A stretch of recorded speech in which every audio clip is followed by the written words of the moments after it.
Hey guys, Dr. Berg here. In this video, I want to share with you two very important indexes, the glycemic index versus the insulin index.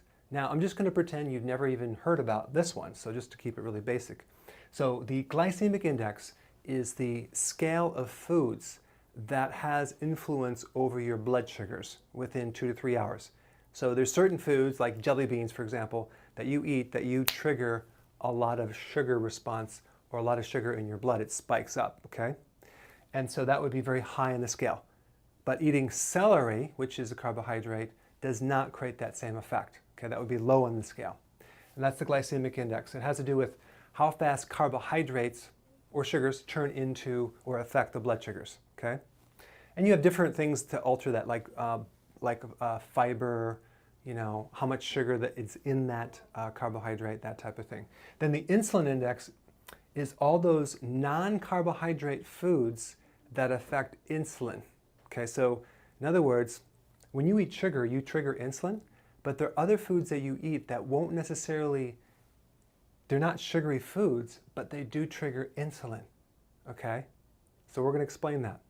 Now, here's the thing. Insulin is the hormone that regulates blood sugars. It tends to lower blood sugars. In the presence of insulin, it's almost impossible to lose weight. So our goal is to have a low insulin, low sugar situation, okay? So check this out. So we have the glycemic index. So really high on the scale would be like just plain sugar, and then potato is very high in the scale. So this turns into sugar really fast. White bread is high. Whole wheat bread is just like a point less. It's not any, it's almost equivalent. So if you're thinking you're eating whole wheat bread and it's not turning into sugar very fast, it's actually very high in the scale. I think it's like 74, so it's pretty high. So now low on the list, and by the way, I created links below so you can see the whole scale on both of these scales. So that's why I didn't want to write it out. So we have low on the list. Peanuts is very low. I think it's like a 14, something like that. So that's pretty low. And then hummus is a 6. So hummus would be a very low glycemic thing to consume, a good snack to eat, okay? So that's just kind of that. Now, let's take a look at this insulin index. And this might surprise you. Very high on the list is whey protein powder. So whey protein is very low fat, very lean, and that will trigger insulin pretty high. And then we even have lean beef will also trigger insulin, okay? Now this is kind of goes against what you've been told, but that's very high in the scale.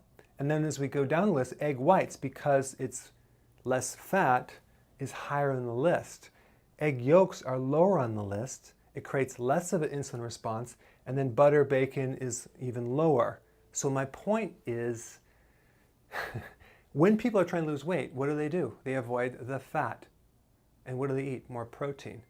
But they have to understand the scale right here. Fat actually will buffer and lower the insulin effect. So if you were going to have some beef, make sure it has some fat in it, because fat is one of the things that is almost neutral when it comes down to insulin, and it doesn't turn into sugar. Yes, it has calories, but it doesn't create the effect on insulin, so it's great for diabetics. So here's the confusing part. If protein triggers insulin, which is a fat-making hormone, then why do people lose weight on protein? Okay? And that is because these proteins also trigger the fat-burning hormones, like glucagon and growth hormone. Okay, so that's why that can work. But the thing to remember is that we want to keep insulin low to actually enhance the weight loss process. So if you were going to have protein, don't go so lean. Add some fat to it. Make sure it's not so low fat. If you're going to have eggs, have the whole eggs, not just the egg whites. And I think you're going to lose more weight and you're actually going to be healthier doing that. Okay?